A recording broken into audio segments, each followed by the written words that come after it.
Et il arrive devant moi et il me dit bonjour, je m'appelle Guinoès, mais bonjour. Et il me dit bah écoute, je me suis renseigné sur ce que tu faisais et je veux que tu viennes travailler avec moi. Je suis en train de refaire mon staff. Est-ce que ça t'intéresse?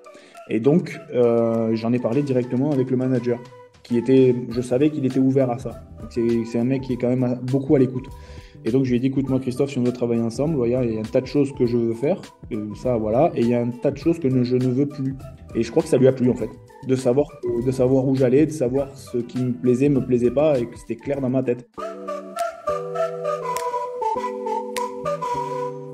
Bonjour et bienvenue sur le podcast Allez Vas-y. Allez Vas-y, c'est le podcast qui met en lumière les personnes qui passent à l'action. Qu'ils soient entrepreneurs ou entrepreneureux, sportifs ou sportifs de haut niveau, bénévoles ou engagés pour une bonne cause, l'objectif est de vous faire découvrir des parcours de personnes qui ont décidé d'agir pour donner du sens à leur vie.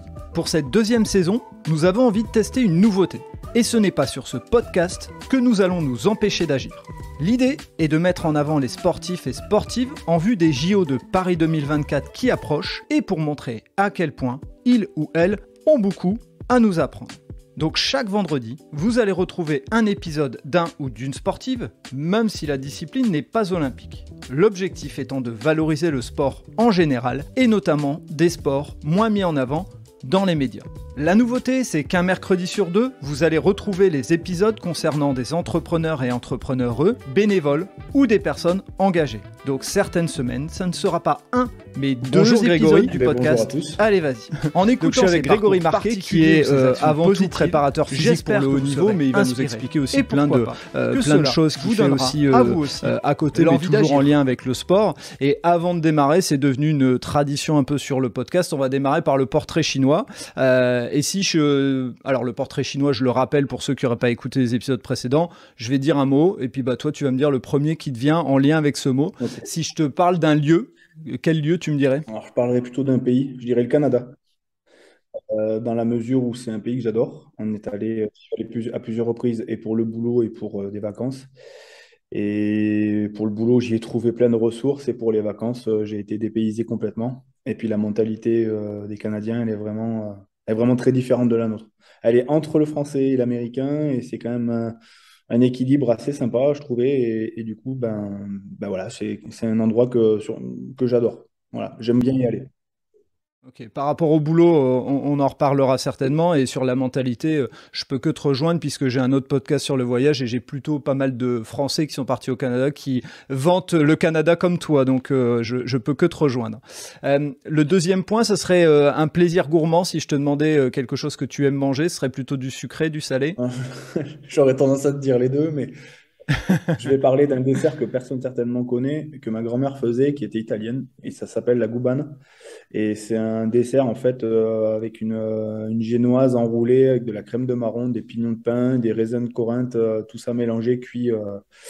On met un certain temps pour le préparer, mais après ça passe très bien avec un café ou un petit déjeuner. C'est une belle pâtisserie. Bon, après, c'est vraiment issu d'un coin où ma grand-mère était née, à côté d'Udine en Italie. Et donc, du coup, elle a rapatrié ça quand elle est venue en France. Donc, je garde un bon souvenir parce que familialement, c'est ma grand-mère. C'est ta Madeleine de Proust. C'est ça, exactement. Ok. Si je te parle d'une passion ou d'un passe-temps, qu'est-ce que tu me dirais? J'adore tout ce qui touche autour de l'échange, du coaching. Quand je dis coaching, c'est plutôt dans le sport. J'adore transmettre aux autres et aider les personnes, notamment les jeunes. Je te donne un exemple concret. L'année dernière, j'ai deux fils et l'aîné est parti à Oyonnax cette année en centre de formation et en joueur élite. Et le petit avait un club à trouver autour de La Roche-sur-Foron, puisqu'on est à côté de la Suisse. Je travaille en Suisse maintenant. Et en fait, bon an, mal an, les gens que j'ai rencontrés m'ont proposé de les aider au club. Et puis, je me suis investi dans une équipe des U14 dans laquelle jouait mon fils. Et puis, je me suis éclaté à échanger, à découvrir, à partager avec les autres. Donc, je dirais plutôt rencontrer des gens, faire des échanges, partager des idées, que ce soit dans le boulot ou autre. Mais par rapport à mon boulot, c'est ce qui me manquait et j'avais besoin de faire ça. Donc, du coup, je me suis investi à fond et l'année prochaine, cette saison, je redémarre avec les U16, je pense, filer un coup de main sur la prépa et l'entraînement en rugby. Ah, top, top. Et le dernier point, et puis on aura le temps de revenir dessus bien sûr dans le podcast, le dernier point, ça serait s'il y avait une ou plusieurs personnalités ou personnes qui ont compté ou qui comptent aujourd'hui pour toi dans ta carrière et dans ce que tu fais. Il y en a plusieurs, alors je vais pas toutes les citer, mais je vais parler des plus, enfin, ceux qui m'ont le plus marqué en fait et qui m'ont fait progresser quoi, dans mon domaine et puis dans ma vie de tous les jours quoi.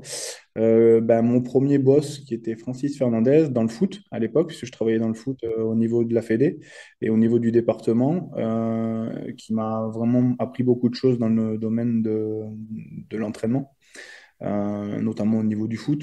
Et puis, bon an, mal an, j'avais mes connaissances en prépa et je les ai un peu aiguisées en passant mon master à Toulouse.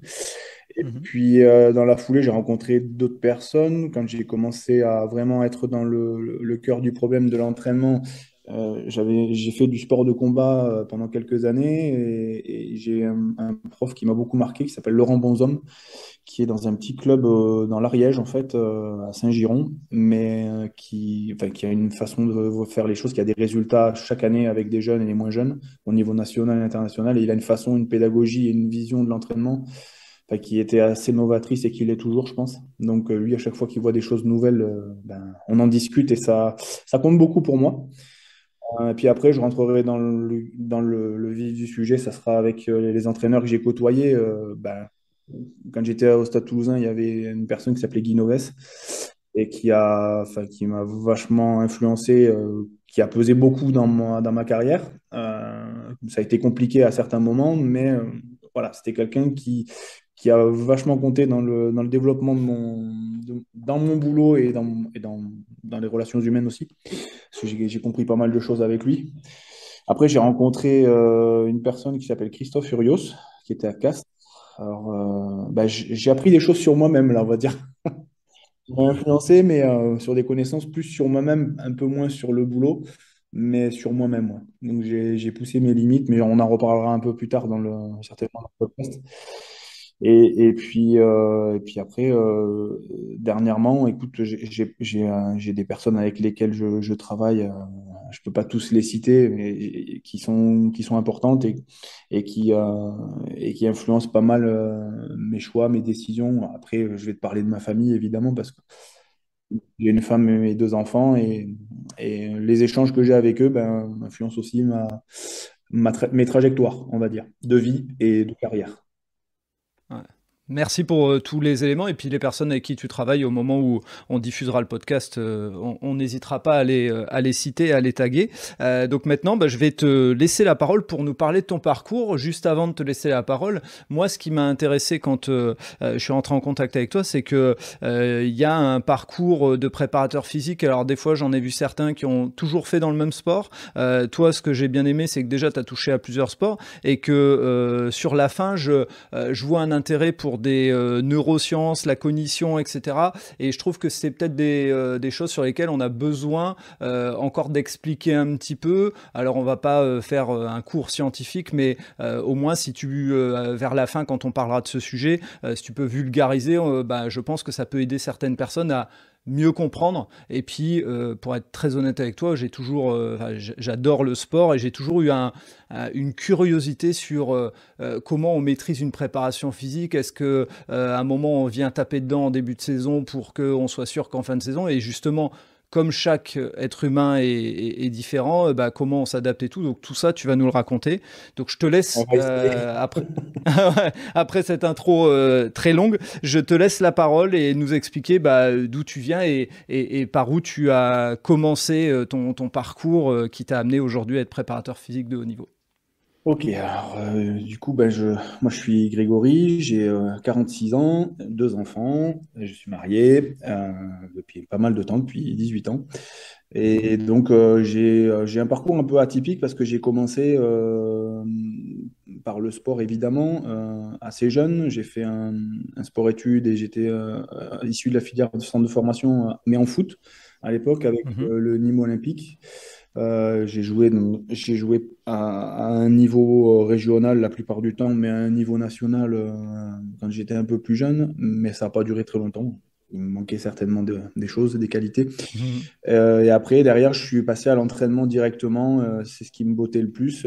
J'ai commencé à entraîner, j'avais 18 ans, des équipes de jeunes. Et puis, j'ai passé mes diplômes. Je suis revenu j'étais sur la région grenobloise quand je suis né jusqu'à l'âge de 10 ans. Après, j'ai bougé sur Toulon parce que mes parents travaillaient là-bas. Et puis, je suis allé sur Nîmes en intermédiaire et on a fini sur Toulouse. Après, j'ai bougé pas mal, mais ça, on le verra après. Et donc, derrière ça, j'ai entamé un process d'acquisition de diplôme, mes brevets d'état foot. Et ensuite, un master en entraînement sportif, en optimisation de performance, exactement, ça s'appelle. Et puis, j'ai passé ma ceinture noire de judo parce que je faisais des sports de combat, ça me plaisait beaucoup. J'ai fait de l'aïkido, du MMA, un dérivé du MMA à l'époque quand ça avait commencé, ça s'appelait le free fight, du jiu-jitsu fighting, du judo, et j'ai fini par un peu de jiu-jitsu brésilien.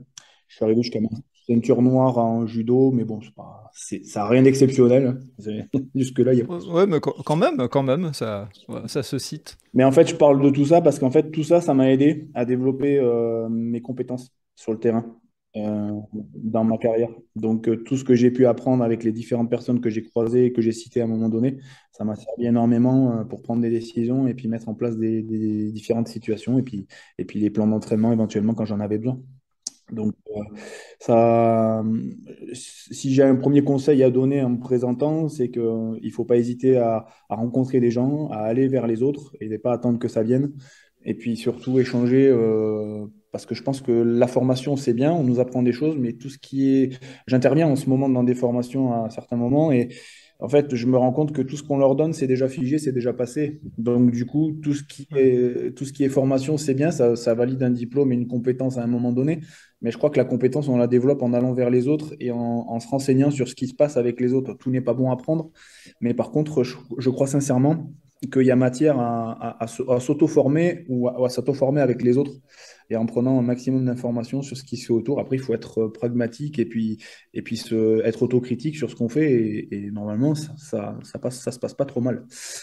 Donc... Et quand tu parles des autres, tu veux aussi dire, puisque c'est un peu ce que tu faisais comme parallèle, c'est d'aller aussi vers d'autres sports, puisque tu as foot, rugby, judo, on sent que tu as côtoyé d'autres disciplines qui t'ont peut-être enrichi les unes les autres. Oui, en fait, c'est ça l'idée. Alors, j'ai aussi passé un diplôme en paddle à l'époque, c'était le niveau fédéral 2.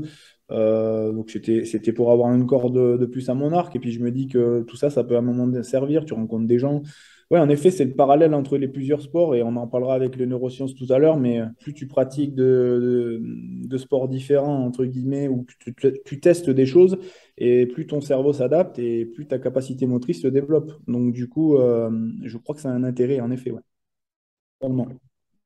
Et après, pour finir la présentation rapidement, j'ai passé mon master et puis je suis bon an mal an. J'ai d'abord entraîné en foot pendant plusieurs années. Et puis un jour, l'opportunité s'est créée de travailler dans le rugby, ce que j'ai choisi en discussion avec mon épouse, du coup. Et puis au final, j'ai pas regretté parce que j'ai été lancé dans le bain un an et demi après être rentré au club de Toulouse. Oh. J'ai démarré au stade avec l'anecdote, c'est j'ai entraîné les Réchelles et les Espoirs sur une séance qui était la mienne en fin d'après-midi. Et je vois Guinoves qui traverse le terrain parce que les terrains sont collés. Et il arrive devant moi et il me dit bonjour, je m'appelle Guinoves, mais bonjour. Et il me dit bah écoute, je me suis renseigné sur ce que tu faisais et je veux que tu viennes travailler avec moi. Je suis en train de refaire mon staff. Est-ce que ça t'intéresse? Alors là, forcément, tu dis bah oui tout de suite. J'imagine. Le train passe qu'une fois, généralement. Puis, j'étais en train de faire ma séance et puis il me dit, bon, bah, ok. Et il se retourne et il s'en va. Mais je l'interpelle, je lui dis, mais monsieur Noves, je commence quand? Et là, il se retourne vers moi, il regarde sa montre et il me fait, ben, t'as démarré. Et je lui dis, mais je fais quoi des jeunes? Et puis il me dit, avec son air, son regard un peu hagard à ce moment-là, il me dit, mais les jeunes, c'est fini, la séance, elle est finie, tu passes de l'autre côté. Donc, j'explique aux jeunes en 30 secondes que j'ai fini, que je dois m'absenter. Donc, ils rentrent au vestiaire et je passe des espoirs aux pros à me retrouver avec mon collègue Zeba à faire un échauffement que je n'avais même pas prévu. Et puis, voilà, immergé totalement et directement, adaptation directe. Et pour en savoir un petit peu plus, ma curiosité, Ouais. est-ce que tu as su après ce qui a fait qu'il est venu te voir toi? Est-ce qu'il y avait un élément? Bien sûr, ouais, l'élément, ça a été une discussion avec une personne qui s'appelle Michel Marfin, qui est un des entraîneurs du stade, qui est responsable du centre de formation aujourd'hui, qui est un super gars. Et Michel, en fait, savait un petit peu que Guy voulait refaire son staff et que j'étais sous surveillance. C'est vrai que je voyais passer souvent Yannick Bru, Philippe Rouget-Thomas, ils s'arrêtaient pour regarder les séances. Même Guy s'était arrêté une fois. Et puis un jour, il va voir Michel apparemment, et Michel lui explique que, bah, écoute, je fais des choses pas mal, et Guy lui dit, bah, écoute, ça m'intéresse parce que je veux lui proposer quelque chose. C'est ce que m'a raconté Michel, quoi. Et Michel le fait monter au bureau en lui disant, écoute, viens après, je te paye un café au bureau, on discute rapidement, je te montre ce qu'il fait. Et je faisais toutes mes séances par informatique, j'ai envoyé tout ça toutes les semaines. Et donc, il avait, sur un an et demi, il avait un pavé, puisque j'intervenais 3 fois par semaine, assez important. Et quand il a ouvert le dossier, il dit, ben voilà, ça, c'est lui qui fait. Et apparemment, la réaction de Guy, ça a été, ah ouais, d'accord. Et bien, c'est lui qui fait ça? Ouais, ouais. Bon, il a refermé le dossier, il a dit, bon, ben c'est bon. Et il est parti. Ok. Ah, le côté terre à terre, ils voient Simplement. et ils foncent, quoi. Ouais. Et Ok. moi, si tu veux, moi, je faisais toujours ça. Donc, je préparais toujours mes séances par informatique au foot. Je faisais des beaux dessins, à des explications claires. C'est ce que j'avais appris dans mes formations et puis que moi, j'avais trouvé intéressant de matérialiser correctement pour avoir un retour, quoi. Et puis, finalement, ben, ça m'a servi, quoi. Tout simplement. Ouais, et on en reparlera certainement après, mais c'est ce que j'ai vu et ce qui est assez impressionnant dans ton LinkedIn, et c'est aussi ce qui fait que je me suis dit, il y a quelque chose d'intéressant, c'est que on voit que tu pilotes, enfin tu drives ton activité, on le sent, tu mets des chiffres, tu mets des résultats derrière et tout, il y a un truc, quoi, c'est vraiment a priori ce qui fait que justement ça a basculé, fait basculer ta carrière. Bah, en fait, si tu veux, je vais continuer. Comme ça introduit le Ouais, reste aussi. bien sûr. Mais bon, moi, j'ai toujours été intéressé par les datas, si tu veux. Donc, pour finir la présentation sur le côté sportif, et après, je parlerai du côté entrepreneuriat. Mhm. Ça va couler dans le sens. Je travaillais déjà avec mes fichiers Excel à l'époque, mes datas, et puis j'observais. On avait créé avec un de mes associés dans mon entreprise actuelle, dont je parlerai après. On avait créé un gros fichier Excel pour suivre tous les joueurs à l'époque sur tous les critères qu'on pouvait observer, qu'on avait besoin de voir. Donc ça allait des temps de jeu, les séances de muscu, le tonnage, ce genre de choses-là qui à l'époque étaient pris en compte. Et puis on avait essayé d'aller un peu plus précisément. L'entrée des GPS se faisait, donc on avait fait une macro Excel pour importer des fichiers GPS et les mettre dans des tableaux pour qu'on puisse analyser ça conjointement avec le reste, tout ça sur des Excel. Donc c'était des fichiers qui faisaient 60 pages, des Oh 60 punaise. onglets qui étaient tous liés, donc ça pesait assez lourd quand même. Et je te parle de ça, c'était en 2000. J'ai commencé ça en 2008 pour mon master parce qu'il me fallait quelque chose. Et puis finalement, je l'ai démocratisé et j'ai dit à mon collègue, mais chiche, allez, on fait un truc et puis pourquoi pas après en faire quelque chose, quoi. Donc, on a travaillé pas mal de temps avec ça. Ça m'a aidé dans toute ma carrière d'ailleurs, puisque après le stade, donc, bah, j'ai pris la décision de partir en 2016 parce que la présidence, ça n'allait pas forcément dans le sens dans lequel moi je voyais évoluer les choses. Guy était parti. Ça se passait très bien avec Hugo Mola à l'époque, mais moins bien avec certains de mes collègues. Moi, je suis assez entier et j'aime bien travailler en cohésion et en échange, mais quand je vois que les gens bah, essayent de s'approprier ou de se vendre, alors que c'est pas forcément une réalité à ce moment-là, bon, bah, écoute, tu te dis, bah, j'ai plus rien à faire là, quoi. Donc, Ouais. j'ai postulé à des endroits, j'ai eu une ouverture sur Castres avec Christophe, et là, pareil, l'opportunité s'est faite assez vite. Parce que l'anecdote, c'est qu'il m'appelle, il reçoit mon CV. En fait, d'abord, il reçoit mon CV par Internet. 20 minutes après, j'ai une réponse qui me dit, ça m'intéresse, oui, je veux refaire mon staff PP et potentiellement, on va s'appeler la semaine prochaine. Il m'appelle, on discute une demi-heure. Et là, j'ai été assez clair, tu vois, ça c'est une indication aussi, je pense, qui peut être intéressante. C'est les expériences qui m'ont été faites, qui ont été à Toulouse m'ont servi pour ça. Pas pour négocier financièrement, mais pour parler de ce que je voulais plus avoir dans mon métier. Je savais ce que je voulais, ça c'était clair dans ma tête, mais je savais très bien ce que je voulais plus, subir. Et donc, j'en ai parlé directement avec le manager, je savais qu'il était ouvert à ça. Donc, c'est un mec qui est quand même beaucoup à l'écoute. Et donc, je lui ai dit, écoute-moi, Christophe, si on doit travailler ensemble, voilà, il y a un tas de choses que je veux faire, ça, voilà, et il y a un tas de choses que je ne veux plus. Et je crois que ça lui a plu, en fait. de savoir où j'allais, de savoir ce qui me plaisait pas et que c'était clair dans ma tête. Et donc, du coup, il me dit, ben écoute, je dois avoir d'autres personnes, j'ai 5 mecs à voir, mais je te rappellerai dans quelques temps. Et en fait, il m'a rappelé 4 jours après. C'était un dimanche. Et il me dit, écoute, c'est bon, j'ai tranché, je veux travailler avec toi. Bon, bah, ok, bon, bah, on négocie le bout de gras. Ça a été très rapide, hein. Ça a duré la Ouais. négociation 5 minutes. Ok. Et tu me dis si je me trompe, mais Christophe Furios, c'est l'entraîneur actuel Et de l'UBB, l'UBB, c'est ça? c'est ça. Ouais, et si je me trompe pas non plus, et je mettrai les notes enfin, le lien dans les notes du podcast, il a écrit un livre sur le management avec ses expériences de rugby. C'est ça, tout à Ouais, fait. voilà. Et Il a c'est écrit. quelqu'un de très direct, ça. Ouais, c'est assez cash, ouais, aussi. Guy, il était à sa façon, Noves, mais Christophe, il est à sa façon aussi. C'est des personnes avec lesquelles j'ai toujours des contacts et, enfin, je veux dire, voilà, c'est des personnes que j'apprécie, mais c'est des gens qui savent être très directs. Et puis, l'avantage de ces gars-là, c'est que quand tu as un problème, si tu montes les voir pour en parler, du moment que tu le fais avec eux en direct, ils apprécient énormément parce que je pense que c'est des gens qui apprécient la franchise et puis l'honnêteté. Et je pense, hein, après, il faudra lui demander, hein, si tu as l'occasion un jour, mais je crois qu'il a apprécié ma franchise, hein, à plusieurs reprises. Et puis après, bon, je m'investissais quand il me demandait, et puis je bossais avec mes collègues, et on avait vraiment une bonne entente à Castres. C'était vraiment plaisant. Les collègues que j'avais, Julien, Robérol, Vincent, Jacobi, les kinés avec lesquels je bossais, que ce soit William, Stéphane, je les cite comme ça, tu pourras les trouver. Qui c'est qu'il y avait? Il y avait Jonathan, Suino, Sébastien, Nieto qui est parti à l'UBB aussi. Et puis mon collègue ostéo, mon ami Pascal Rouanet. Euh, voilà, c'est des gens qui ont beaucoup compté dans ma carrière en fait, parce que le passage de Toulouse à Castres a été difficile parce qu'il fallait prendre la décision après plus de 10 ans de partir. Et c'est jamais simple quand on se retrouve dans une nouvelle structure. Et puis franchement, le lien, il a été vraiment super, quoi. Et tu me dis si je me trompe, mais Castres avait plutôt l'image d'un club très familial, petit club Ouais, c'est qui ça. a su performer. C'est choquant un peu quand tu arrives parce que finalement, Toulouse, tu n'as pas cette image familiale. C'est un peu plus clinquant. Ben, tu gagnes des titres, tu as des joueurs hors pair. Et puis finalement, ben, tu te rends compte que dans les autres clubs, même s'il n'y a pas forcément un énorme budget ou que ça claque pas, eh ben, moi je me rappelle d'un gars qui s'appelle Pierre-Yves Revol, qui est le président du CO, qui manage ça très bien et qui franchement prend des fois, quand il y a des décisions à prendre, il le fait, puis quand il faut secouer les joueurs, il le fait aussi. Mais il n'envoie personne le dire, il le fait de lui-même.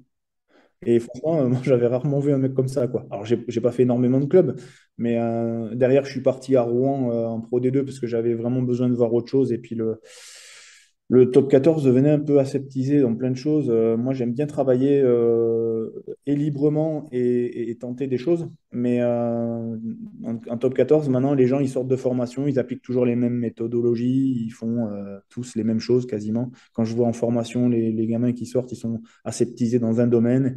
Et en fait, je pense que ils sortent de la discipline et ils en occultent le rugby, quoi. Et forcément, c'est ce qui me pousse aux neurosciences aussi à travailler d'une certaine manière, si tu veux, à tester des choses et à coupler différents paramètres et pas seulement faire que courir pour courir ou lever une barre pour lever une barre, tu vois. Et aujourd'hui, en fait, voilà, le club de Rouen, pour ça, m'a appris beaucoup de choses aussi sur moi, qu'on était capable de gérer une performance sans avoir énormément de matériel et qu'il ne fallait pas des salles flambant neuves pour avoir des performances. Euh, Ça, c'est une réalité. Tu peux faire des choses avec pas beaucoup de matériel, mais par contre, il faut des gens pour suivre, quoi. Et c'est ce qui manquait dans le projet. Et puis après, bon, les choses ont fait que le président n'était pas connecté avec le haut niveau. Il ne savait pas réellement ce qu'il y avait à mettre en place.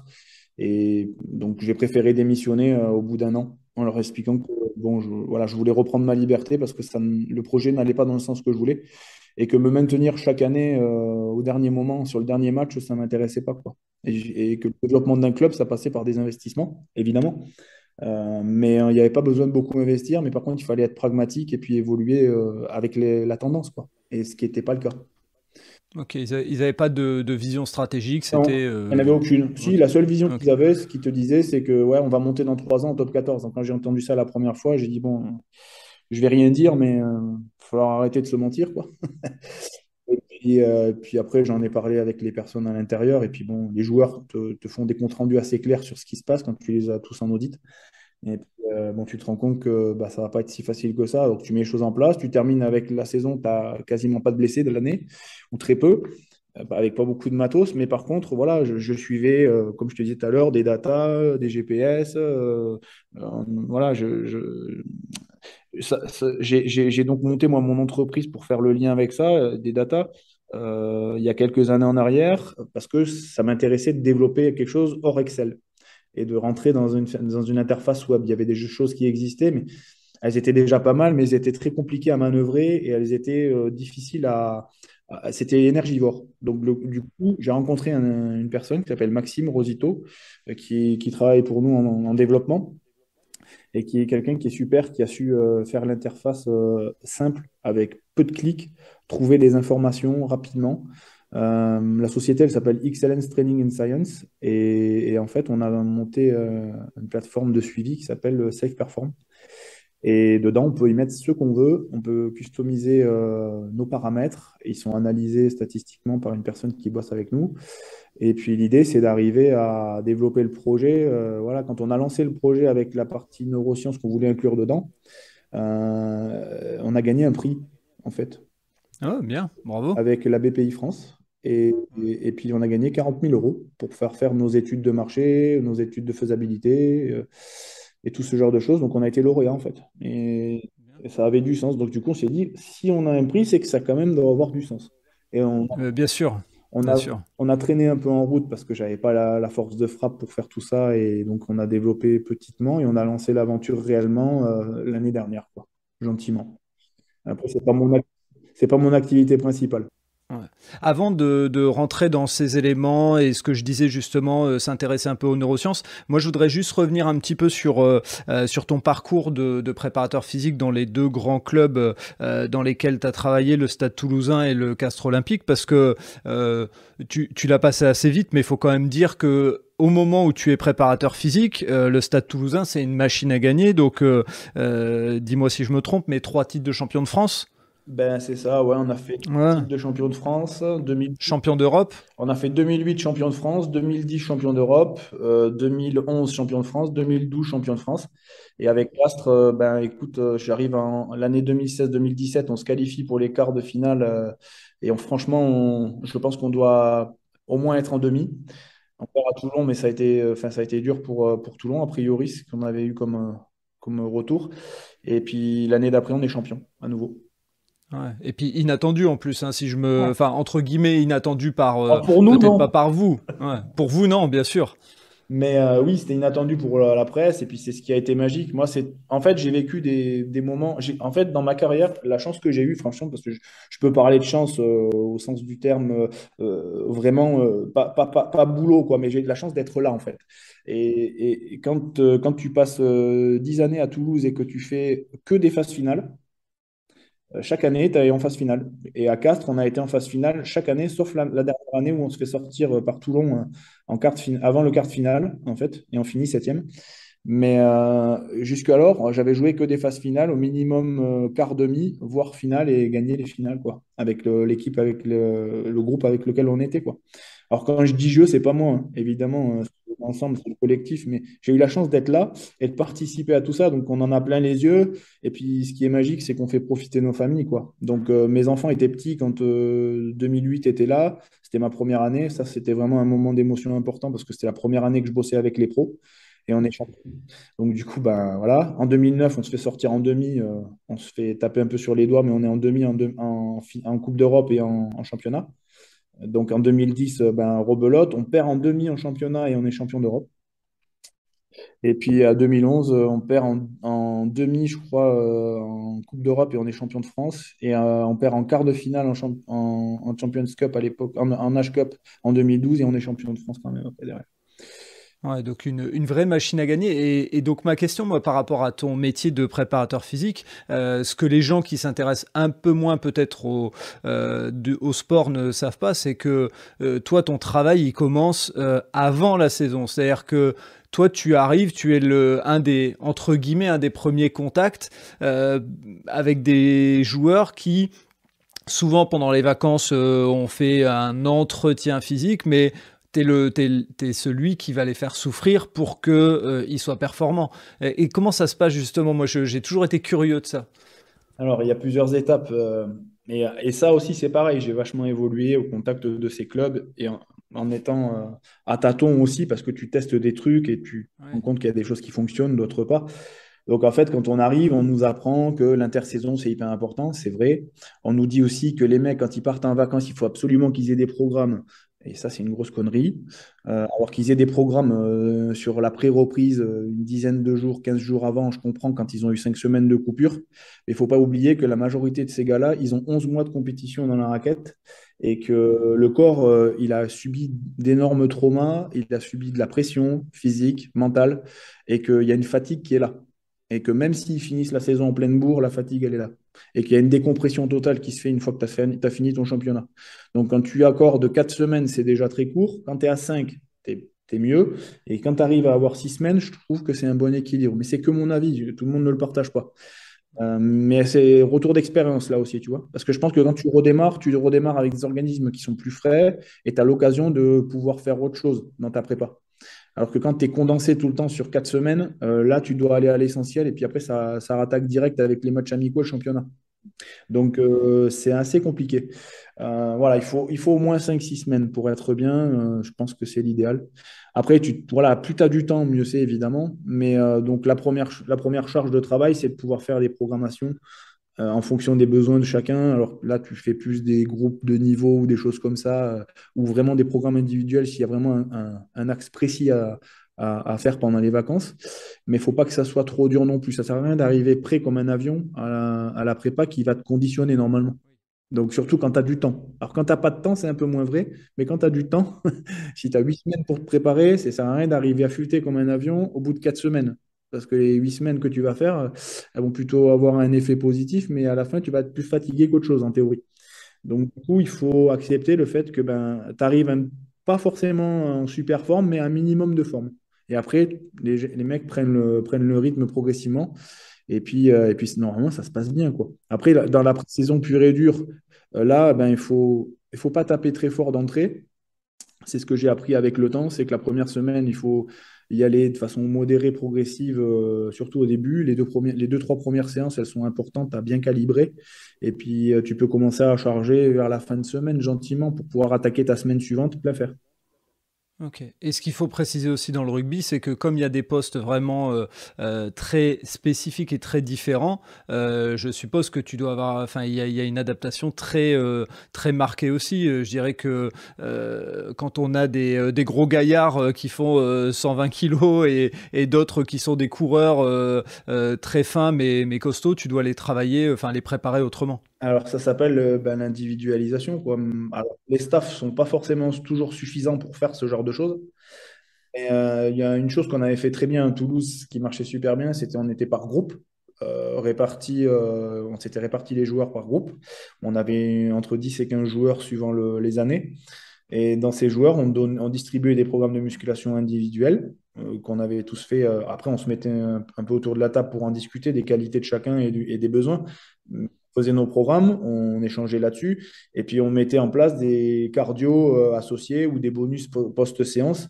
Parce que quand les GPS sont arrivés, on a changé un peu notre fusil d'épaule et on a donné la priorité au rugby, ce qui est le cas toujours aujourd'hui. Mais par contre, on a bonifié un petit peu les choses hors entraînement, post-entraînement, de façon à équilibrer un peu la charge de boulot avec la quantité de courses faites à chaque entraînement, si tu veux. Et l'idée, c'était d'arriver à trouver une calibration de semaine, ce que j'ai pu mieux faire encore à Castres avec les collègues qui s'occupaient du GPS. C'était vraiment un plaisir. On arrivait à mettre des trucs en place. Chaque semaine, on faisait notre bilan à 3-4 personnes. Et puis, on faisait les vendredis, c'était les hors groupes qui travaillaient. Alors, la semaine se déroulait, c'était super parce qu'on avait une visibilité avec le GPS jour après jour et en live. En live, on pouvait dire, lui, il doit faire plus, lui, il doit faire moins, il doit courir tant de temps, à telle intensité, à telle vitesse. Et moi, je faisais mes choses à côté quand les gars étaient hors du coup sur le terrain. On faisait des trucs associés. Et puis,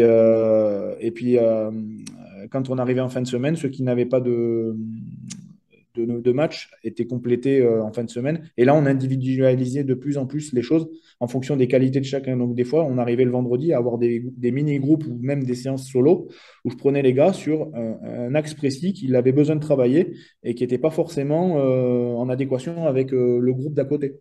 Et donc, du coup, je sortais ce gars du groupe, je le faisais travailler sur des axes de vitesse ou sur des axes de résistance, entre guillemets, ou de, comment on appelle ça, du cardio, ce qu'ils appellent du conditioning maintenant. Et puis on essayait d'aller au plus fin possible en fonction de chacun, quoi. Et franchement, à Castres, on était assez bien lotis parce qu'on n'avait pas de blessés, quoi. Ou très peu en tout cas. Et le peu de blessés qu'on avait, c'était pas des grosses blessures, quoi. Voilà. C'était des lésions musculaires peu importantes ou des problèmes d'épaule, mais on n'a pas eu de gros arrêts, quoi, si tu veux. Ouais, c'est la preuve du résultat de ce que tu faisais, de ce que tu produisais, enfin, ou le groupe produisait.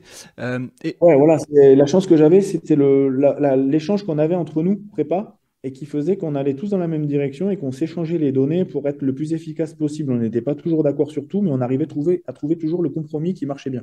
Et ça, c'était cool. Et dans cette préparation, est-ce que c'est à ce moment-là que tu as déjà aussi tâté le côté découverte? Et je ne sais pas si c'était séparé, mais on voit que dans les préparations, souvent, on emmène dans les différents sports les joueurs faire d'autres sports, dans d'autres lieux, pour justement aider à travailler le cerveau autrement et à en même temps créer de la cohésion d'équipe, bien sûr. Mais est-ce que c'est là où tu as commencé à dire, tiens, en leur faisant faire d'autres choses, je vois qu'ils se développent et qu'ils sont plus performants? Ben, en fait, ça, je l'ai vu assez rapidement quand j'ai commencé à entraîner. En fait, je me suis rendu compte au bout de quelques années, alors très peu de temps après, que, on pouvait donner de la complexité aux exercices en y mettant des tâches visuelles, des tâches sonores, des tâches cognitives, et en fonction de la distribution de ces tâches, rejoindre ben, des plans de jeu, par exemple. Euh, des plots de couleurs qu'on lève, qui correspondent à une action de jeu. Les gars doivent se placer en conséquence. Aller chercher une contrainte en fonction du plot, montrer une direction et partir à l'opposé, tu vois, ce genre de choses-là, c'est des trucs tout bêtes. Mais au fur et à mesure, j'ai agrémenté ça pour arriver à me retrouver dans des situations où j'arrivais à mettre du combat, parce que ça, c'est une partie importante. Et en pré-saison, elle compte énormément. On n'est pas tous d'accord sur ça, mais je crois que c'est vraiment important. Il y a un garçon qui s'appelle Pierre Bégon qui travaille là-dessus. Je crois que les clubs ont enfin compris ça et lui, il est consultant. Donc j'ai vu qu'il travaillait avec Pau, qu'il travaille avec plusieurs équipes. Et aujourd'hui, ben, je crois que c'est incontournable quoi, cette préparation au combat parce que le combat, c'est une partie importante de beaucoup de postes au rugby. Et tu peux pas la galvauder. Et même en pré-saison, même si tu fais beaucoup de courses pour compenser l'effet cardio du combat, ça remplace pas le combat. Et donc, du coup, je crois sincèrement que le mix du combat, de la course et puis du cognitif dans une préparation de pré-saison, elle est hyper importante. Et si tu arrives à mettre ça en place, je crois que tu es gagnant sur plein de points. Ça ne veut pas dire que tu vas démarrer ta saison comme un avion, mais les gars vont s'adapter. Et si tu continues ton travail après dans ce sens-là, je crois que les gars s'adaptent assez vite et que tu as des résultats assez probants. Et à plusieurs reprises, tu as dit que les gens n'étaient pas forcément toujours d'accord. Ça veut dire que aujourd'hui, il y a encore, malgré ce que tu expliques avec les datas, plusieurs courants et avec des préparateurs physiques qui font certaines choses, d'autres qui en font d'autres. Et est-ce qu'il y a une tendance qui va vers une homogénéité de la préparation physique ou ça reste encore, il y a beaucoup de courants différents et chacun décide, entre guillemets, c'est l'entraîneur qui va dire moi je préfère cette méthode ou cette méthode? Ben, ça va dépendre de ton manager déjà. Si ton manager il te dit ben, le rugby c'est moi et la prépa c'est toi et on ne se parle pas, bon ben voilà, tu vas être déjà dans une impasse et tu vas pas pouvoir travailler en relation avec l'activité ou en tout cas très peu. Et là, c'est vraiment le mieux, c'est d'avoir une préparation quand même un peu associée, voire intégrée, tu vois, où tu dis, ben voilà, le rugby reste une dominante, mais on peut quand même le moduler.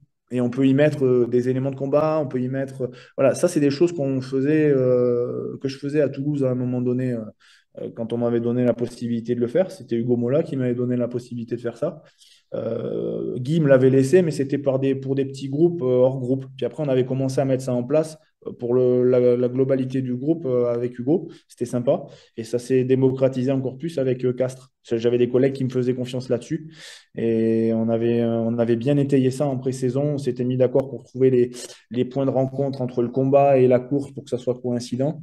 Et on a toujours eu des pré-saisons assez fortes où les mecs, j'ai des vidéos pour ça que j'avais pris, que les gars, que les analystes vidéo nous avaient fait. Enfin, tout le monde était surpris de voir le rendement à ce moment-là et puis de voir les effets positifs dès le début du championnat, quoi. Et puis au final, tu te rends compte que je crois sincèrement, en effet, il faut d'abord convaincre le manager du bienfait de tout ça, donc lui montrer si tu as des vidéos ou des points de repère, quoi. Et puis après, derrière, s'il n'est pas d'accord, bon, tu vas devoir t'adapter à ton boulot. Mais si ton manager est pour ce genre de choses, il ne faut pas hésiter à y aller, quoi. En effet, il faut vraiment rentrer dans différentes parties et sortir du cadre aussi. Donc c'est ce qui a un peu fait ta marque de fabrique, c'est ta capacité, entre guillemets, à bien monitorer ton travail et tout. Et donc c'est ce qui nous ramène à ce que tu expliquais tout à l'heure, au fait que le fait de gagner un prix par rapport au projet que vous avez développé, c'est qu'effectivement, dans ce domaine-là, il y avait un besoin. Et donc aujourd'hui, maintenant que tu as lancé concrètement le projet depuis 1 an, est-ce que tu peux nous en parler un petit peu plus? C'est un peu la vitrine de ton projet aujourd'hui, ce podcast, et nous expliquer, est-ce que tu as des touches dans différents sports? Est-ce que pour l'instant, c'est principalement du rugby, c'est d'autres sports? Enfin, explique-nous un petit peu où tu en es avec ce projet. Alors, le projet, en fait, ce qui pose problème toujours, c'est le financier, évidemment, parce que les gens, ils veulent toujours des choses gratuites. C'est toujours mal habitué, surtout quand tu es un gros club.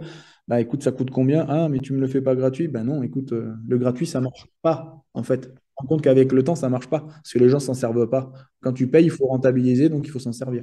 Donc, c'est déjà une bonne approche. Après, écoute, alors, je ne citerai pas les clubs, mais on a eu cette saison 2 clubs qui ont fonctionné avec nous. Par contre, en fin de saison, j'ai eu des contacts avec d'autres sports. Donc, j'étais dans le rugby plus précisément. Et puis, on est en train de s'ouvrir à d'autres disciplines. Et j'attends des retours pour la rentrée, là, pour le mois de septembre. Entre septembre et décembre, je pense que j'aurai récupéré peut-être 3 ou 4 clients de plus, on va dire, dans différents sports. Et ça m'intéresse parce que, et notamment peut-être dans le féminin aussi, dans le handball. Les sports potentiellement, ça pourrait être la natation, le handball, le rugby aussi, et peut-être le foot. Ok. Et si je suis, je sais pas, un dirigeant d'un club de sport et que je me dis, tiens, je veux investir pour que j'ai moins de blessés, puisque un blessé, encore une fois, c'est un salarié, entre guillemets, qu'on paye et qui n'est pas sur le terrain. Donc, au fond, c'est la même chose que dans une entreprise. Donc, on a tout intérêt à baisser ce qu'on va appeler l'absentéisme ou la maladie. Donc, je suis un dirigeant de club. Comment tu peux me convaincre de dire, tiens, je vais investir dans ta solution? Ce serait quoi les éléments qui pourraient faire tilt pour qu'il y ait ce cap qui soit passé, de se dire que la data, c'est l'avenir? Je crois que tu les as donnés en me questionnant, du coup. Il y a une partie. En tout cas, en effet, l'objectif pour toi, c'est d'avoir, en fait, dans une seule plateforme, la possibilité que ton staff, il échange sur toutes les datas et qu'il ait une visibilité sur l'ensemble des datas rentrées. Donc, après, à charge des intervenants de rentrer leurs datas appropriées. Mais si les coachs rentrent leurs entraînements, parce qu'il y a pas mal de modalités, tu peux rentrer des vidéos, tu peux faire des dessins, tu peux faire plein de choses sur ce genre de choses, c'est quand même assez sympa. Si les prépas rentrent leurs data, GPS cardio, métrique, si les analystes rentrent leur data d'entraînement sur le projet de jeu et sur comment on appelle ça, les statistiques d'entraînement et de match, plus les données match et tout le reste, je crois sincèrement que en étant sans être enfin sans dire de conneries, tu as quand même un retour sur ton investissement en disant que toutes les datas que j'ai rentrées, elles me donnent des indicateurs. elles vont pas prédire ce qui va se passer, mais elles vont dire à la personne, écoute, là, tu as fait tout ça comme quantité de travail, l'objectif, c'était ça, et puis finalement, tu es arrivé à ça. Les tendances pour X joueurs, parce que l'idée, c'est de calibrer ça par joueur, c'est les datas, elles vont être analysées d'abord globalement, et puis c'est d'affiner le calcul pour chaque joueur. Et la tendance pour chaque joueur, eh ben, elle va te donner, un peu comme sur FIFA, tu sais, dire, ben voilà, le gars, il est à 93% atteint sur l'objectif. Par contre, la tendance, elle est plutôt aujourd'hui dans le vert, dans l'orange, dans le rouge, parce que ce type de data qui lui correspond à lui, elles sont plutôt à observer. Et donc, en fait, l'idée, c'est de créer des discussions permanentes entre le staff et les joueurs pour pouvoir prendre les meilleures décisions et avec des retours d'informations qui soient assez clairs, que ce soit des courbes ou des valeurs ou des tableaux ou des histogrammes, ce que tu veux mettre en place. Mais l'idée, c'est que quand tu regardes la plateforme, quand tu as tout rentré, il faut le rentrer rapidement pour pas que ça soit énergivore. Ça, c'est fait. Et après, une fois que tu as le retour de data, quand la statistique se met en route, généralement, tu dois pouvoir dire, bon, bah, lui, il va falloir que je fasse attention, réellement. Et puis derrière, donc, du coup, ben, si tu fais attention, potentiellement, tu t'enlèves une épine du pied parce que tu te dis, ben, je vais faire attention pour un, puis si je fais attention pour un, peut-être que je vais faire attention pour deux, pour trois, pour quatre, et mon collectif est constitué de X individus, et puis ces X individus, s'ils bénéficient d'un aménagement de charge, ben, peut-être qu'à un moment donné, ça va être bénéfique sur la suite.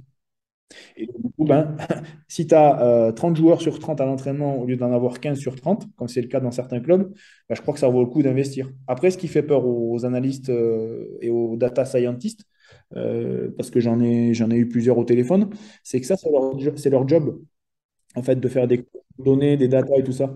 Et ils ont l'impression, en fait, que tu leur voles leur travail. Mais tu leur voles rien du tout, c'est juste que tu leur mets à disposition un outil hors Excel qui permet d'aller vite, de se connecter rapidement et de ressortir vite fait les données. Après, c'est à eux de les interpréter. Ils les interprètent comme ils veulent. Ouais, Et c'est eux qui donnent les informations. c'est un agrégateur et eux, ils sont là pour analyser, en fait. Tout à fait. Tout à fait. Et après, leur expertise, c'est de dire, bon, ben voilà, j'ai ces datas-là, je veux analyser. En fait, ils doivent nous donner les datas que eux veulent analyser. Et nous, on les met dans la plateforme. C'est leur boulot, ça. Tu vois? Et le problème, c'est qu'ils ont l'impression que tu vas leur voler leur boulot. Ouais, c'est des fois ce qui fait que certains produits se vendent pas. Ma question, c'est là, tu as parlé de un moment de natation. Ça veut dire que puisque si on prend en cible les JO de Paris 2024, il y a beaucoup de sports plutôt individuels, mais le hand, par exemple, y entre et d'autres sports aussi. Mais une fédération, parce que là, ce sera plus une fédération qu'un sportif tout seul, parce que ces sports individuels qui sont aux JO n'ont pas suffisamment les moyens. Mais une fédération peut te contacter aujourd'hui pour dire je veux mieux suivre mes différents sportifs dans tous les clubs où ils sont.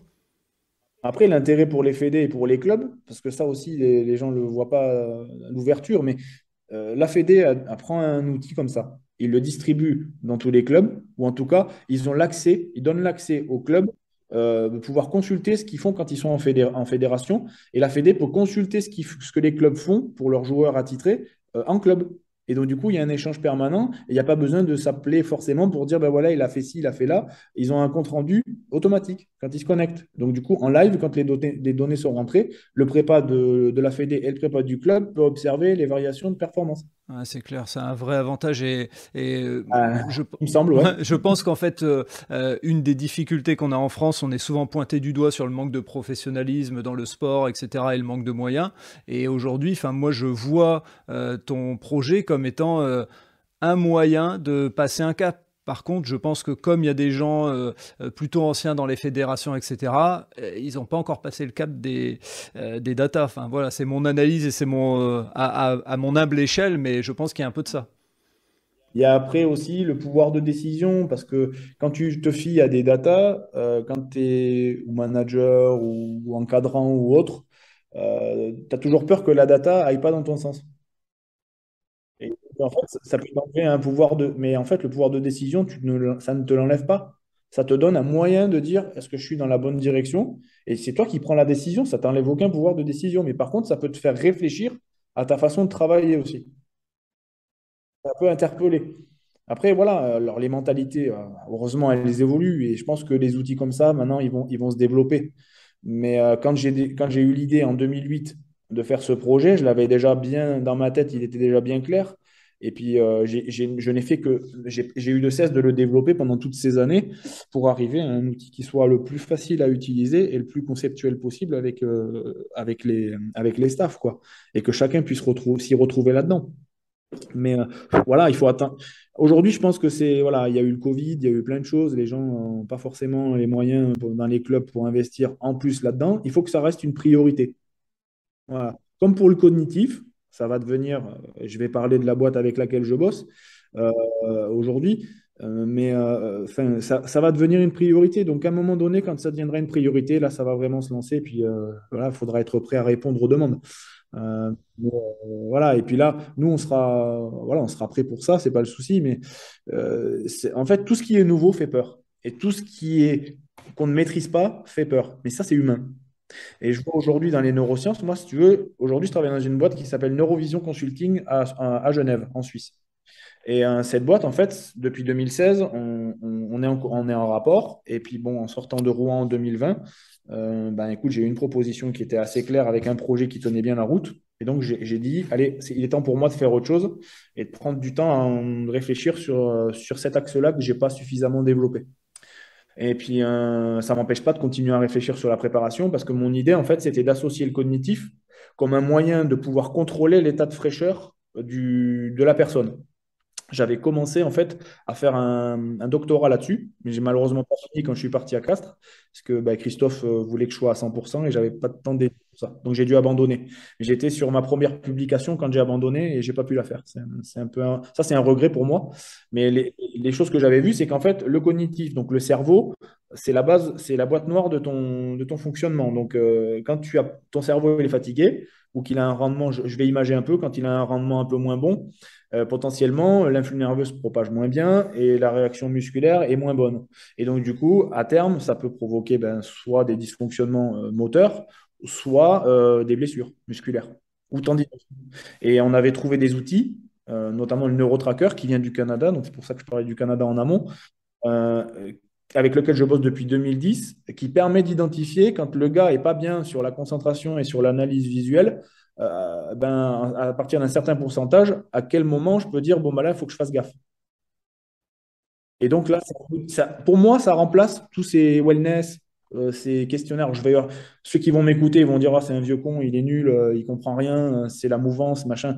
Mais les wellness, c'est hyper subjectif. Et le subjectif, à un moment donné, je vais te dire une chose avec l'expérience, c'est que quand tu arrives à partir du mois de février-mars et que tu commences à te préparer pour les phases finales, il n'y a plus personne qui a mal nulle part.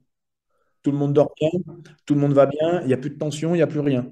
Donc, alors, il y en a qui jouent le jeu, évidemment, mais il y en a beaucoup qui disent, oh, mais moi, ça va, ça va. Alors, c'est bien, tout va bien. Je me permets, explique-nous peut-être ce que tu entends par wellness pour que les auditeurs et les auditrices puissent comprendre. Wellness, c'est un questionnaire de bien-être. En fait, quand tu arrives au club, on te fait répondre à des questions de style est-ce que tu as bien dormi? Combien d'heures tu as dormi? On note ça sur 5 à 10. Et puis, on te demande si tu as envie de t'entraîner, évidemment. Si tu as. Alors, il peut y avoir une vingtaine de questions, comme il peut y en avoir que 4-5. Mais plus c'est long à remplir, moins les joueurs ils adhèrent. Donc forcément, puis à la fin, ils regardent même plus, ils mettent des notes annexes. Ouais, ils remplissent ça tous les jours et puis il y a un suivi, c'est ça, les wellness. Okay. C'est ça. Ouais. C'est ça. Et en fait, bon, ben, c'est subjectif. Donc, le gars, il se sent pas bien, ou alors il te dit, je me sens pas bien, et puis finalement, il est pas si mal que ça. Et puis, dès qu'il s'est chauffé et qu'il a mis un peu de tension musculaire, ça va mieux. Donc, c'est qu'il est simplement pas bien réveillé. Et puis, des fois, tu arrives, le gars, il te cache la vérité en te disant, non, mais ça va super bien. Et toi, tu le crois. Et puis, tous les autres critères, bon, ben, ils ont une tendance plutôt correcte, mais voilà, tu sais pas comment interpréter le wellness. Et puis, si tu n'as pas d'autres outils que le wellness, ben, si tu te fies à ça, ben, des fois, tu peux te tromper. Et donc, pour moi, le fait d'avoir des outils qui objectivent le subjectif, je vais dire, c'est quand même un plus, quoi. Tu peux garder ton wellness, mais tu peux aussi voir si c'est en adéquation avec ce que le gars te dit. D'accord. Et donc ça, c'est un tracker qui fonctionne comment? T'as des tests ou autre, ou c'est des... C'est un outil en 3 dimensions qui permet de travailler sur la concentration, l'optimisation du champ périphérique, la profondeur, donc la perception de la profondeur des distances entre les objets et toi, surtout quand tu as les sports collectifs.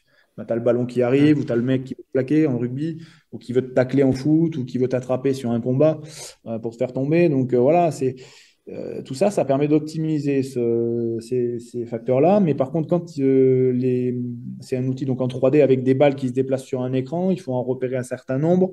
À la fin, il faut les identifier. Et puis, quand tu vois que ton rendement il est de moins en moins bon de session en session, c'est qu'il faut se poser la question. Mais ça, c'est mon avis à moi et je l'ai vu à beaucoup de reprises. Je l'ai testé avec beaucoup de joueurs. J'ai eu des retours de joueurs qui étaient d'accord avec ça. Ça a amené le PhD avec la fac de Toulouse et en relation avec le Canada. Et quand j'étais allé voir le professeur Faubert à l'époque, qui est l'inventeur du NeuroTracker, il m'avait dit, mais Greg, ton truc là, il faut qu'on publie. Parce qu'il me dit ça, il faut qu'on publie et il faut que tu te trouves un étudiant pour un PhD. Mais je dis, mais il n'y a aucun étudiant qui va vouloir bosser là-dessus parce que c'est pas dans la mouvance. Et puis, il faut les joueurs en disposition et il n'y a que moi qui les ai. Donc, je lui dis, écoute, je vais le faire moi. Et puis, bon an, mal an, il m'a aidé. Il y a eu une personne qui a compté là-dedans. C'était Thomas Roméa, qui travaille à l'INS Québec aujourd'hui, qui était à l'époque avec Jocelyn. Mais voilà, c'est grâce à eux, on a pu développer tout ça. Et avec Sylvain Barthès aussi, on a pu avancer pas mal à l'époque où j'étais à Toulouse. Et puis, je m'en suis servi pas mal de temps pour identifier. Et à Toulouse, je sais on a eu des garçons comme Yann David, comme Max Médard, comme Johan Huget. Voilà, pour citer que, hein. Mais il y en a eu d'autres. Mais voilà, Sébastien Bézi, qui avait des grosses performances. Et puis, quand ils avaient des chutes, souvent il y avait des contre-performances. Et puis, il y a eu des fois, malheureusement, parce qu'on était à tâtons à ce moment-là, il y a eu des alertes musculaires. Okay. Et donc, c'est là qu'on a dit, bon, il y a peut-être un truc. Et puis, au final, on en était venu à réadapter le boulot quand on voyait des grosses baisses. Des fois, je prenais le matin, en fait, avec le temps, Jean-Baptiste Elistal, qui était l'entraîneur des trois quarts, me faisait confiance et il m'a dit, je veux que tous les trois quarts passent le lundi avec toi. Et le matin, tu me fais un compte-rendu. Donc, ça dure 6 minutes, le test. Donc, je passais dans la matinée pendant la reprise du matin tous les joueurs. Et puis, à midi, je lui faisais mon compte-rendu. Et puis, il me disait alors comment c'est. Bah, je dis, si c'était bon, il s'entraînait, tout allait bien. Et puis, s'il y en avait quelques-uns qui n'allaient pas bien, il me dit, bah, lui, tu le gardes, lui, je le prends. Ceux que tu gardes, tu les prépares et demain matin, il redémarre. OK. Mais il redémarre à fond. OK. Donc, on finit la récupération. Et puis, quand il y avait vraiment du grabuge et que ça sentait pas très bon, ben, il me disait, écoute, je ne m'entraîne pas cet après-midi pour personne. Donc, tu les as en récupération. Et demain matin, par contre, on redémarre sur bon pied, bon oeil. Okay. Et lui, il avait compris l'intérêt de tout ça. OK. Et donc aujourd'hui, dans ce que tu fais dans cette fonction de consultant en neurosciences, comment tu interviens et comment quelqu'un qui pourrait être intéressé par ce que tu viens de dire peut faire appel à toi? Alors nous, on travaille surtout avec les sportifs individuels en ce moment. Mais on a quand même des footballeurs qui viennent chez nous, des footballeurs du Servette. On travaille en fait sur deux leviers, sur le développement des performances visuelles et cognitives, mais aussi sur le retour à la performance après commotion. Parce que c'est en lien avec le système visuel. Moi, ce qui me manquait à l'époque, quand j'étais en club, c'était juste les éléments du système visuel. J'avais un background avec le professeur Faubert, mais pas suffisant.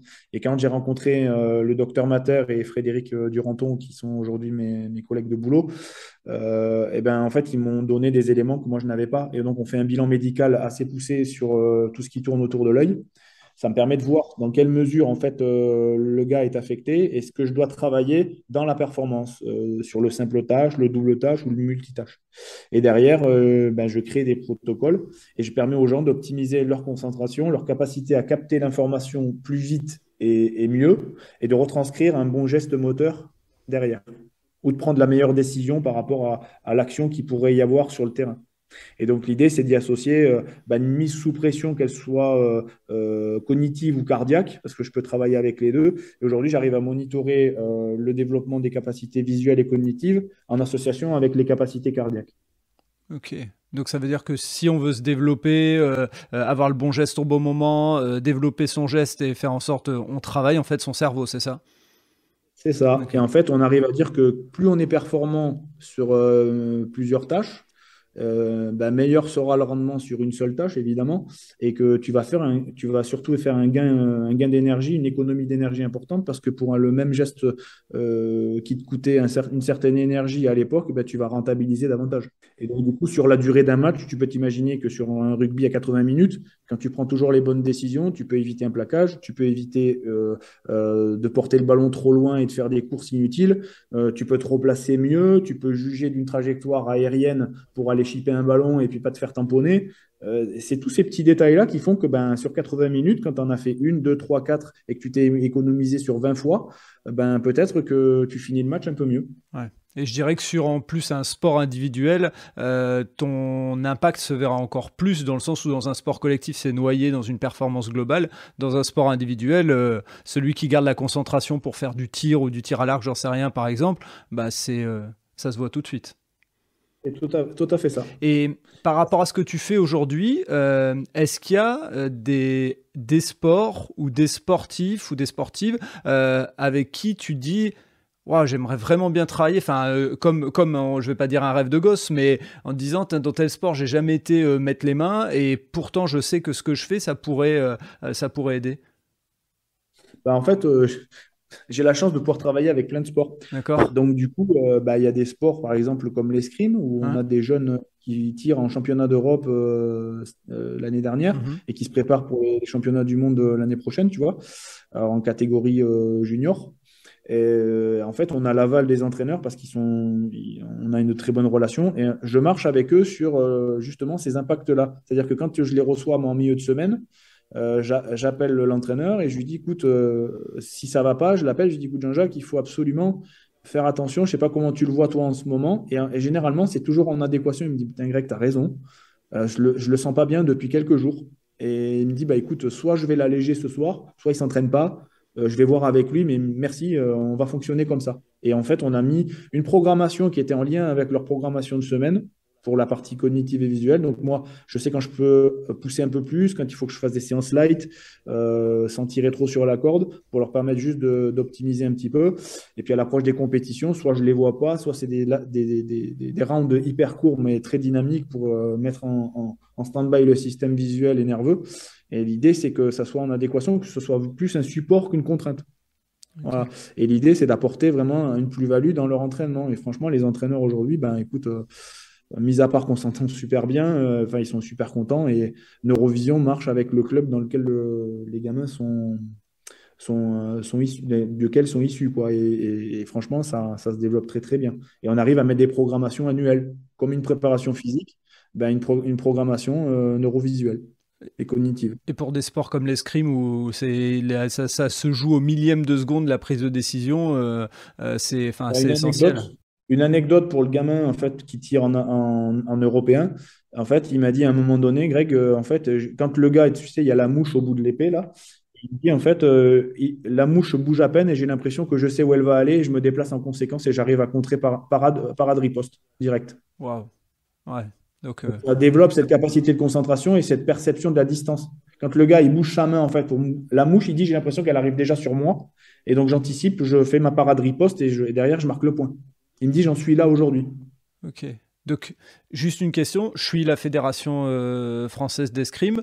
Je peux faire un package, je peux venir te voir pour récupérer, pour avoir le logiciel pour les datas et travailler avec toi sur les neurosciences. On peut faire les deux, okay. Exactement. Bon, qu'est-ce qu'on attend pour les JO de 2024 ? Moi, je veux voir des mecs avec des médailles sur le podium, donc voilà. Enfin. Ouais, après, il y a certainement des tas de gens farfelus comme moi, parce que moi, je pars du principe que si tu restes cantonné dans un système, tu évolues pas trop. Donc, je me pose toujours la question de savoir ce que je pourrais apporter de plus, indépendamment de la prépa classique, parce que maintenant, tout le monde sait faire de la préparation physique. Tu lis un bouquin, tu arrives à sortir quelque chose. Maintenant, c'est comment j'optimise la performance et comment je la quantifie le mieux possible. On parle, tu sais, en nutrition, on parle de macronutrition et puis de micronutrition. Là, je dirais plutôt dans le macro-entraînement ou la macro-préparation, c'est le global.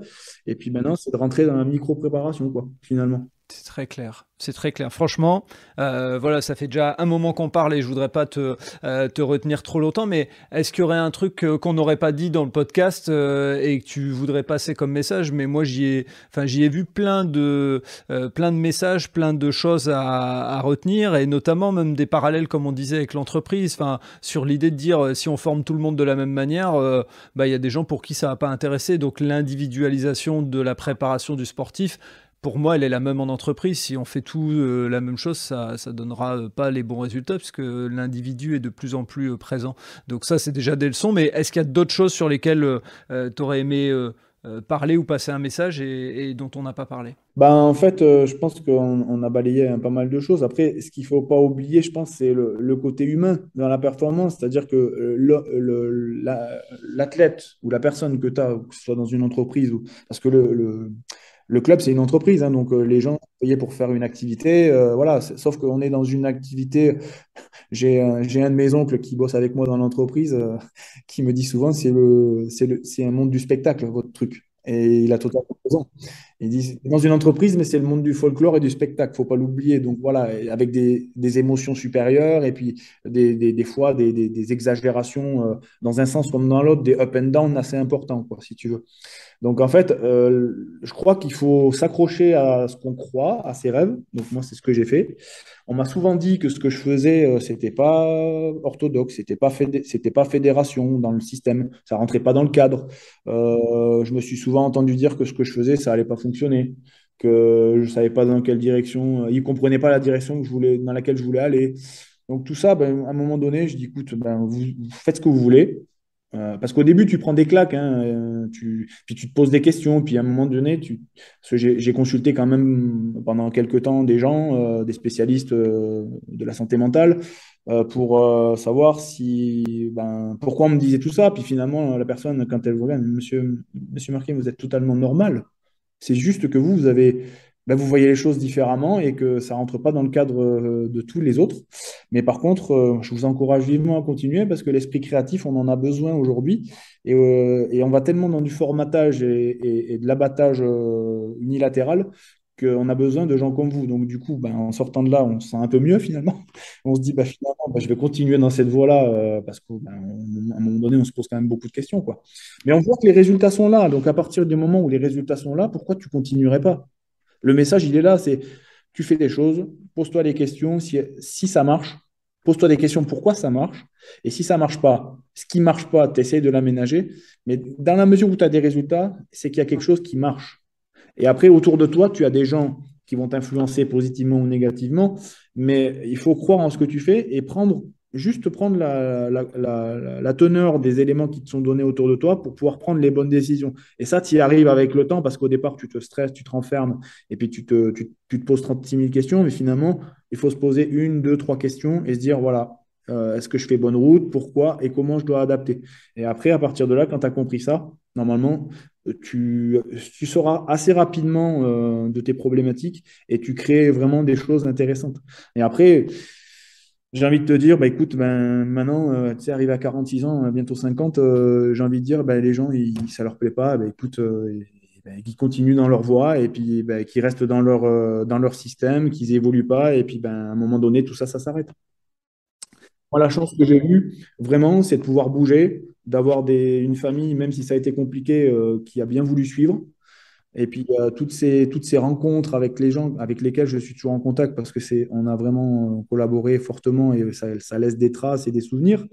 Mais voilà, je suis allé à Castres dernièrement, on m'a invité à un match, tu vois, et puis j'ai passé la soirée avec mes anciens collègues. C'était super, quoi. Les joueurs, c'était super. On a passé des bons moments. Et puis, quand tu es champion avec les mecs, forcément, ça laisse des traces. Donc, du coup, voilà, c'est pas parce que tu n'es pas d'accord avec les gens que tu ne peux pas fonctionner. J'ai dit un jour à Yannick Bru, dans le vestiaire, j'ai dit, écoute, moi, tu sais, on n'est pas obligé de s'aimer pour travailler ensemble, mais par contre, on n'a pas le choix, il faut qu'on bosse ensemble. Alors, pas que j'avais des problèmes avec Yannick, mais parce que dans le staff, il y avait des choses qui ne se passaient pas bien. Et à un moment donné, je dis, Yannick, mais Yannick, tu penses vraiment qu'on est obligé de se serrer, de faire des étreintes ou de se serrer dans les bras? Je lui dis, moi, franchement, pour moi, on n'est pas obligé de s'aimer. Par contre, la chose qu'on doit faire, c'est faire un effort pour bosser ensemble. Et je lui dis, et moi, avec les autres, je suis prêt à faire cet effort-là. Mais par contre, il faut que ça soit des deux côtés. Et ça nous avait interpellés tous les deux parce que je revois sa tête en me disant, putain, c'est vrai, t'as raison, quoi. Je lui dis, je ne sais pas si j'ai raison, mais en tout cas, voilà, c'est comme ça que je vois les choses. Et ça s'était super bien passé avec Yannick à l'époque. Et je pense que si on a des titres de champion, à l'époque, c'est parce que lui, il fait du super boulot avec le staff en place et que la communication qu'on avait, elle était super, quoi. Jusqu'à ce qu'il s'en aille.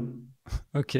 Eh ben, écoute, je pense qu'on va rester là-dessus parce que je trouve que c'est à l'image de ce que tu dis, c'est-à-dire que, et tu l'as dit à plusieurs reprises, on peut ne pas être d'accord, on peut avoir des questions et autres, mais un des éléments de ta carrière qui fait que tout change, c'est qu'il y a une personne qui a regardé ce que tu faisais et a dit je vais tester. Si ça n'avait pas marché, si ça lui avait pas plu, au bout d'un an, il aurait peut-être changé, mais vu les performances que tu as eues dans les clubs dans lesquels tu es passé, la question, elle ne se pose même pas. Donc, moi, j'invite les fédérations à venir taper à ta porte, surtout celles qui veulent aller chercher des médailles et autres. Et puis, comme a priori, même le président de la République nous a mis des objectifs sur les médailles pour les JO de 2024, c'est le bon moment de venir taper à ta porte, quoi, je pense. Voilà. Écoute, s'il veut venir taper à la mienne, il est le bienvenu. Écoute, j'ai pas son adresse personnelle, mais j'hésiterai pas à trouver les moyens de. Je demanderai à Antoine Dupont s'il a son adresse. Ah bah oui, en plus.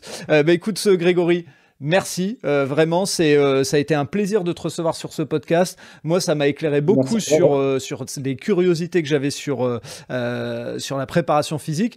Et tu m'as amené d'autres curiosités sur la partie neurosciences, cognition et tout dans le sport. Donc, je me connais, je vais aller tâtonner tout ça. Et puis, au plaisir d'en rediscuter avec toi. Écoute, peut-être à l'occasion d'un prochain podcast, ça sera avec plaisir. Okay. En tout cas, merci beaucoup pour l'invitation. Et puis, merci à tous d'avoir écouté. C'était un peu long, mais merci. Merci à toi. Merci d'avoir écouté cet épisode jusqu'au bout. J'espère que vous avez apprécié ce moment. Et si vous voulez en savoir plus, rendez-vous sur les notes du podcast. Si vous avez aimé cet épisode, n'hésitez pas à en parler autour de vous pour donner encore plus de lumière aux actions des invités. Si vous avez envie de suivre Allez Vas-y, abonnez-vous et évaluez le podcast, notamment sur Spotify et Apple Podcasts, sur votre plateforme d'écoute préférée. Si vous voulez faire avancer mon travail, laissez un commentaire sur Apple Podcasts, ça aide à faire connaître le podcast. Pour ceux qui ne le savent pas encore, j'ai lancé un autre podcast sur le voyage qui s'intitule Loin de chez soi. Il est disponible sur Apple Podcasts, Spotify, Deezer et sur les plateformes d'écoute. Je vous donne rendez-vous un mercredi sur 2 pour un podcast Allez Vas-y sur les entrepreneurs et entrepreneureux, les bénévoles et les engagés. Et tous les vendredis pour un épisode consacré aux sportifs et aux sportives. D'ici là, portez-vous bien.